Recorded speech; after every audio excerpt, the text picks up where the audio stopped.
Hey everyone, welcome to part 124 of my Pokemon game series in Unity.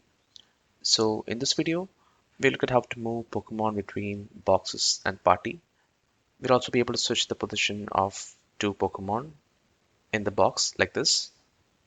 So yeah, let's look at how to implement this. By the way, you can support the making of the series on Patreon and get access to some cool rewards like the complete project files of the series, exclusive tutorials, and access to the Discord community. There is even an entire course on Patreon that covers the creation of a 3D Pokemon game like this. So if you ever wanted to learn to create 3D RPGs, then check out this course on Patreon. The first few videos are free to watch if you want to just try it out. So let's look at how to move Pokemon between the party and the box. So first, in the storage state, we need to listen to the on selection and on back events. So let me subscribe to those events. Okay. And we also need to unsubscribe from those in the exit function. So let me copy and paste it to the exit function and change it to minus equal to. Okay. And let me also define these two functions.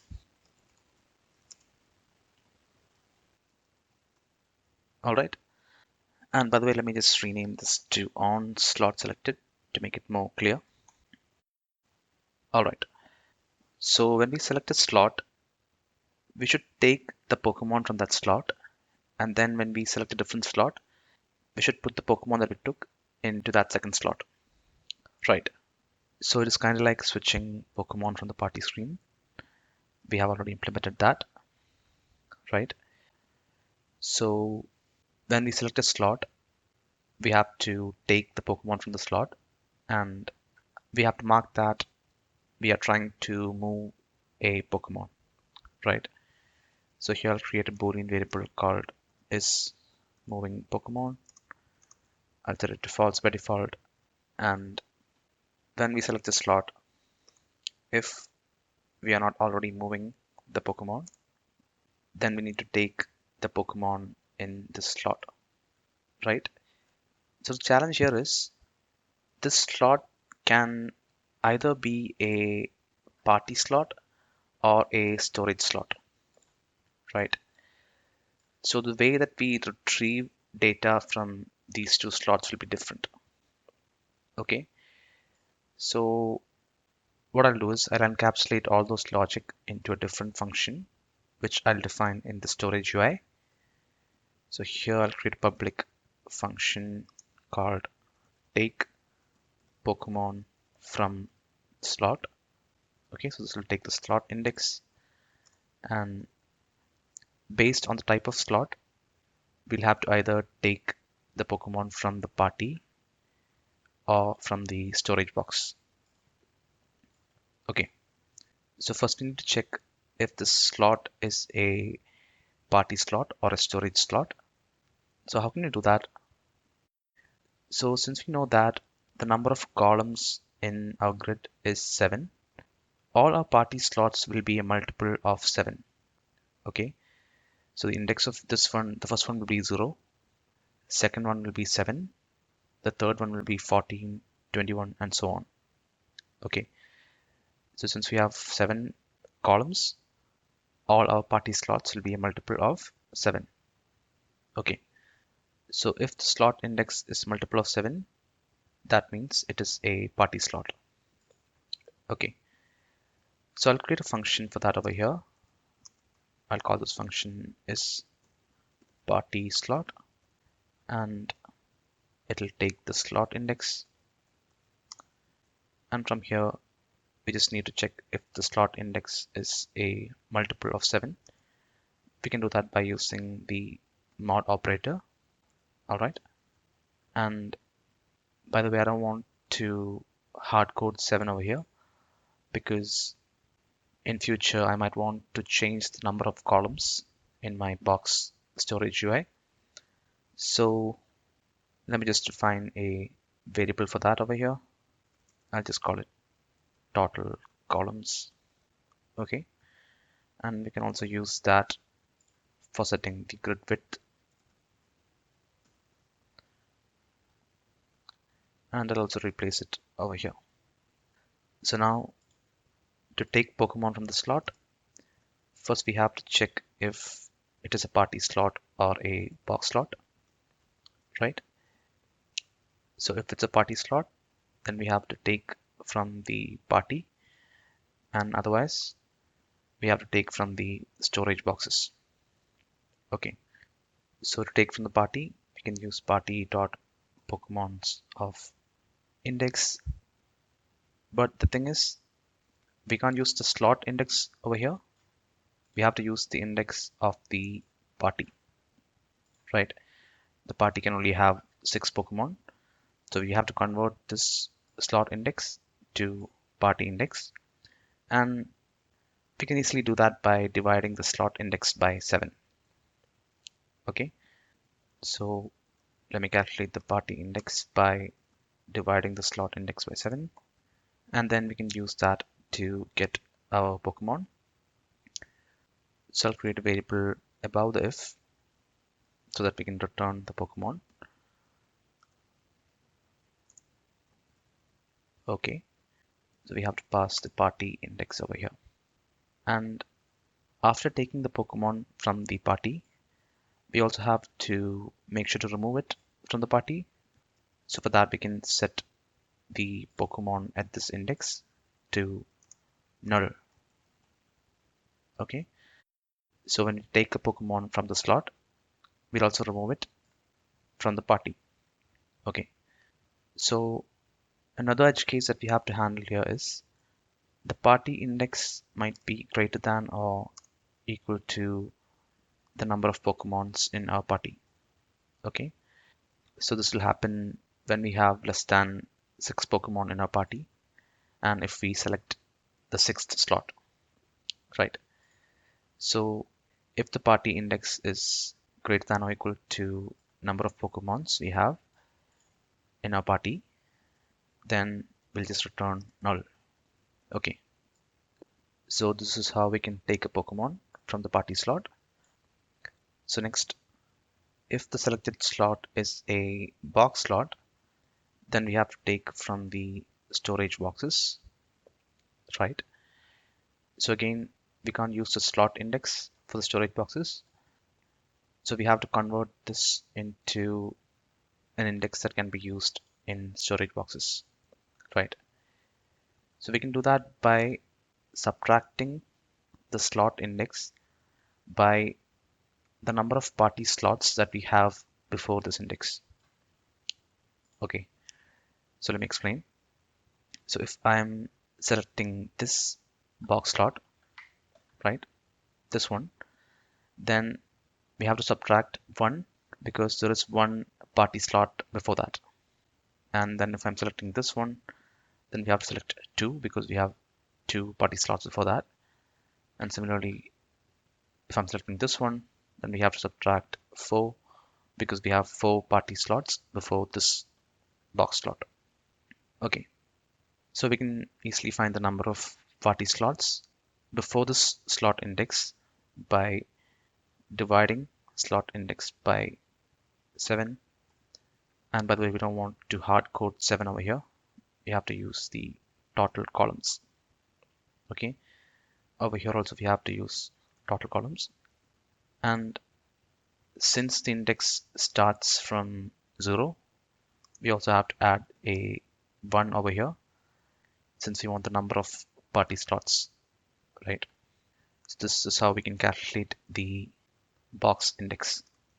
Okay, and then we can easily get the Pokemon by using the box index in the storage boxes. So here the first index will be the selected box, and the next one will be the box index. I'll just rename this to box slot index to make it more clear, because it's not the index of the box, it's the index of the slot inside the box, right?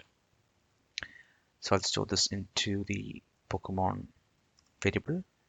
Okay, we can't access it like this because it's not an array.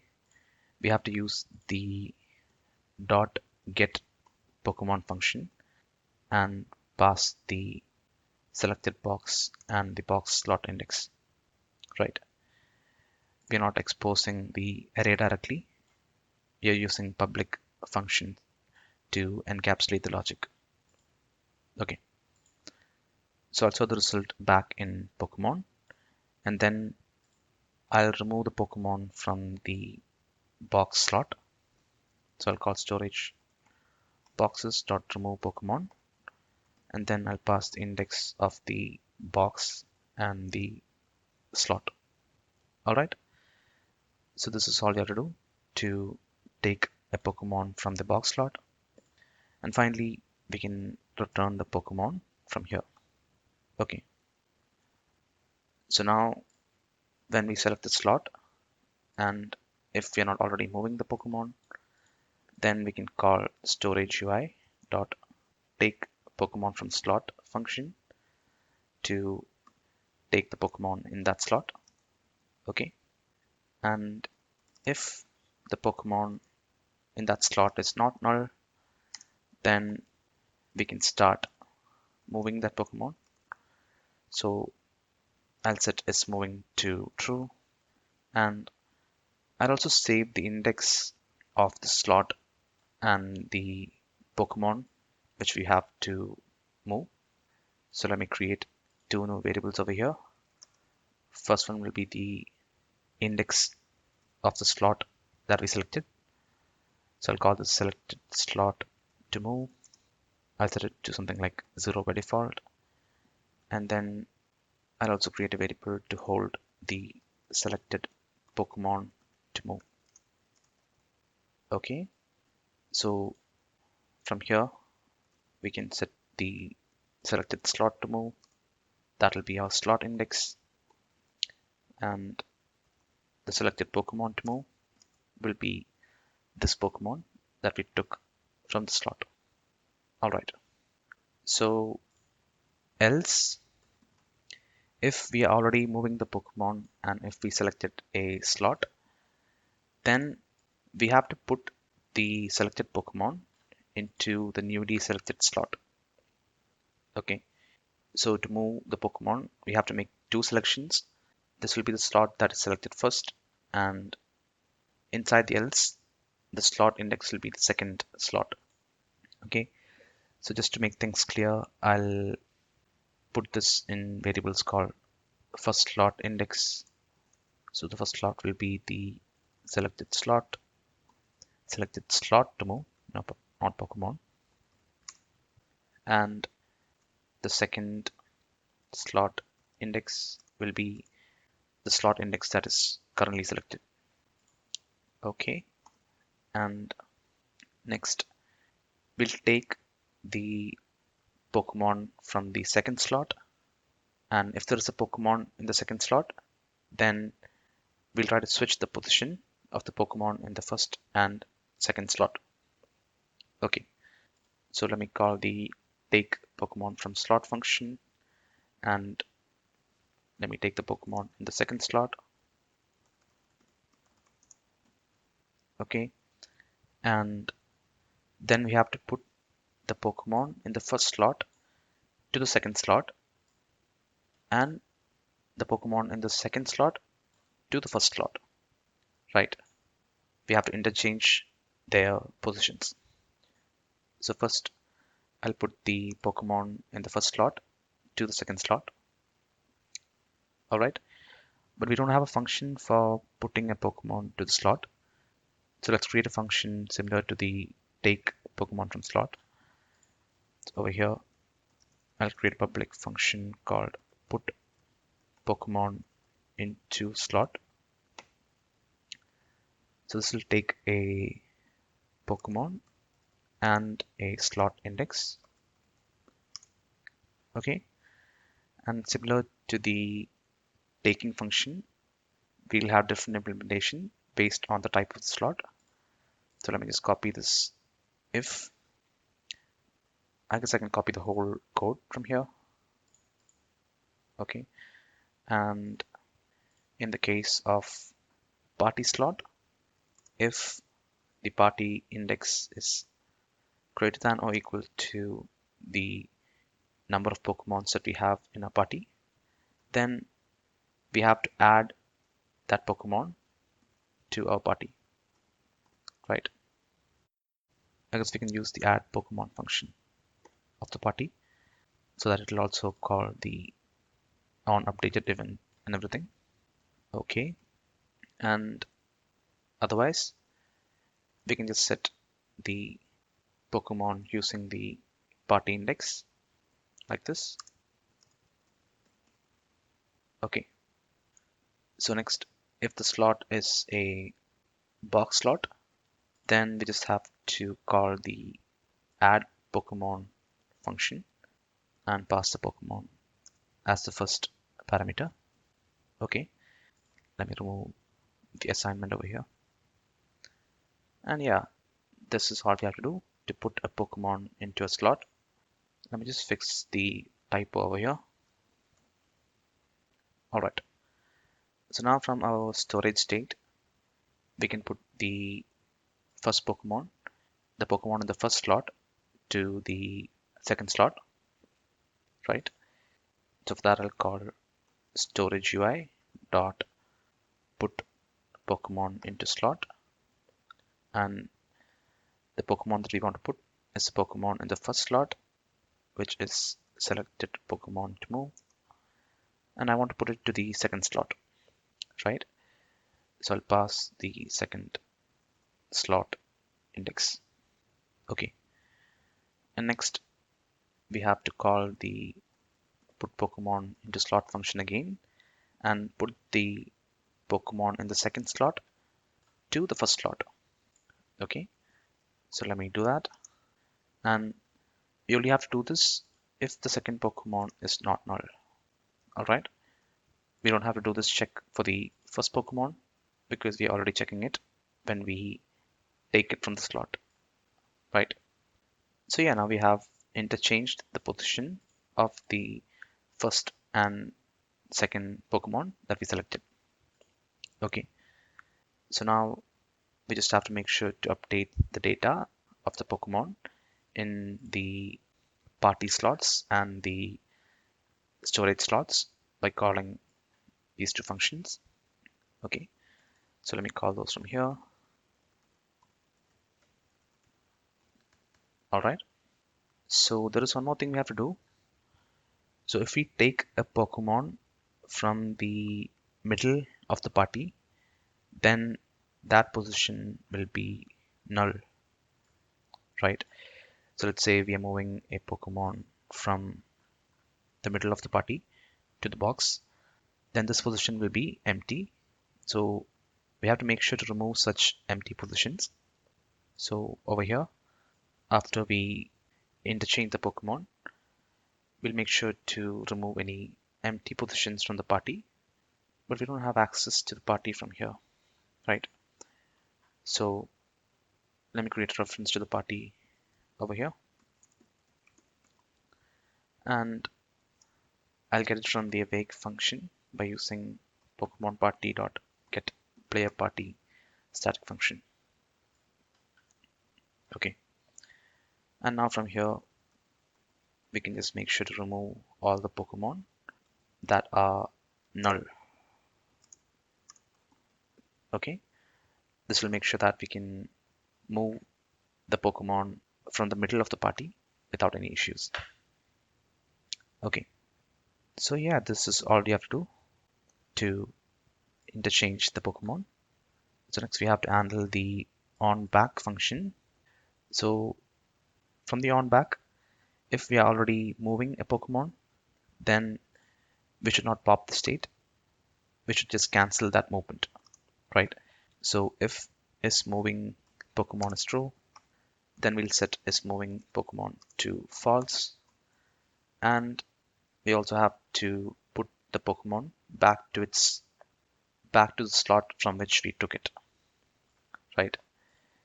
So we can call storage UI dot put Pokemon in the slot, and we can pass the Pokemon and the slot. Okay, and by the way, we also have to set is Pokemon is moving Pokemon to false from here so that it will go to this code block after we finish switching the Pokemon. Okay. And next from the on back function, if we are not moving the Pokemon, then we can just pop the state and go back to the previous state. But I guess we don't have a reference to the game controller from here. So let me grab a reference to it from the enter function.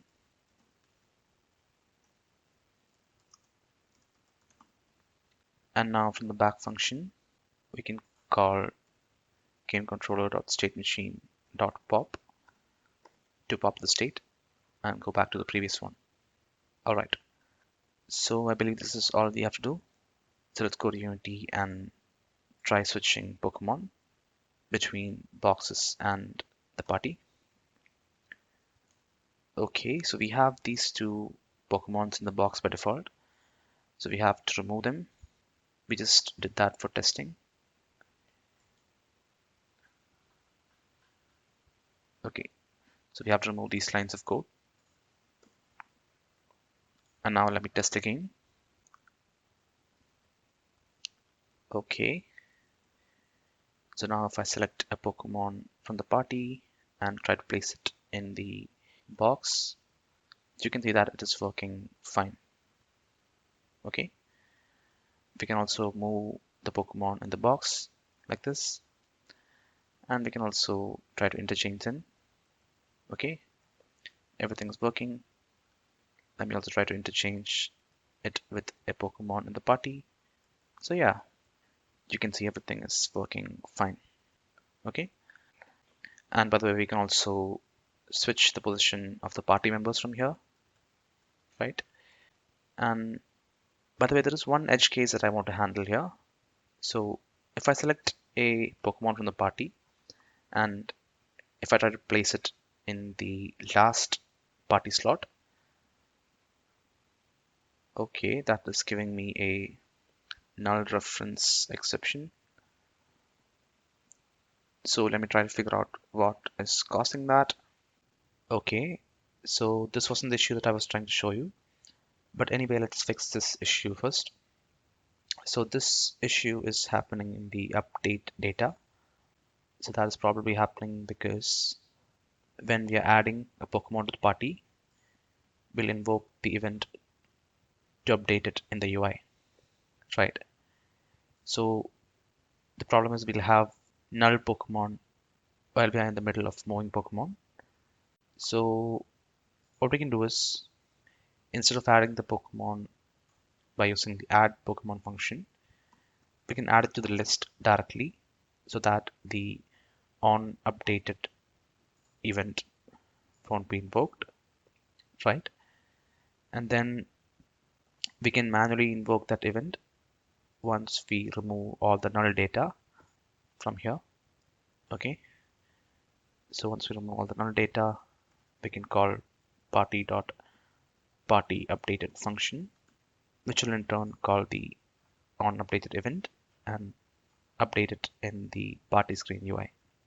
Okay, so that should fix the issue. So let's try testing it again.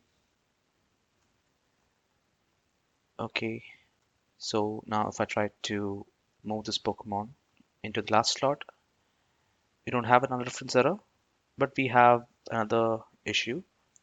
It's not an issue, it's just how the system works, but I would like to fix that.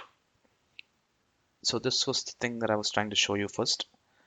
So if I select a Pokemon and if I put it at the end or at any of the empty slots, then what will happen is the Pokemon won't reach that empty slot because obviously in our party we can't have empty slots like we have in our box, right?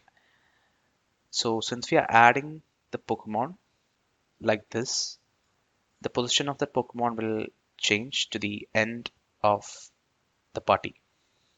Okay, so instead of handling it like this, what I want to do is if I select a Pokemon and try to move it to an empty slot in the party, then nothing should happen. That is how Pokemon games handle this case. Okay, so the case is if we try to move the Pokemon between two slots of the party, and if the second slot is empty, then we should not allow that move. Okay, so we can easily add an if condition to prevent that. So from here, if the Pokemon in the second slot is null, and if we are trying to move the Pokemon between two party slots, so both the first slot and the second slot should be a party slot. So we can check that by using the is party slot function, right? And if the first slot and the second slot is a party slot, then we can prevent that move.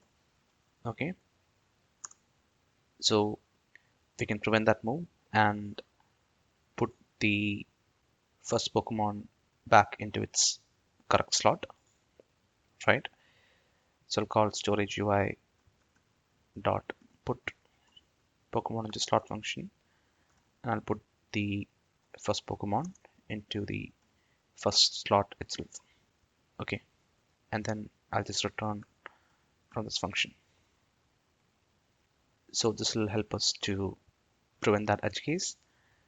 So let's try testing it. So now if I try to move the Pokemon to the last slot, you can see that that doesn't work. Okay, but everything else should work properly. So yeah, we can try moving the Pokemon between boxes and party, between the box slots, between the boxes and all that. And yeah, everything is working fine.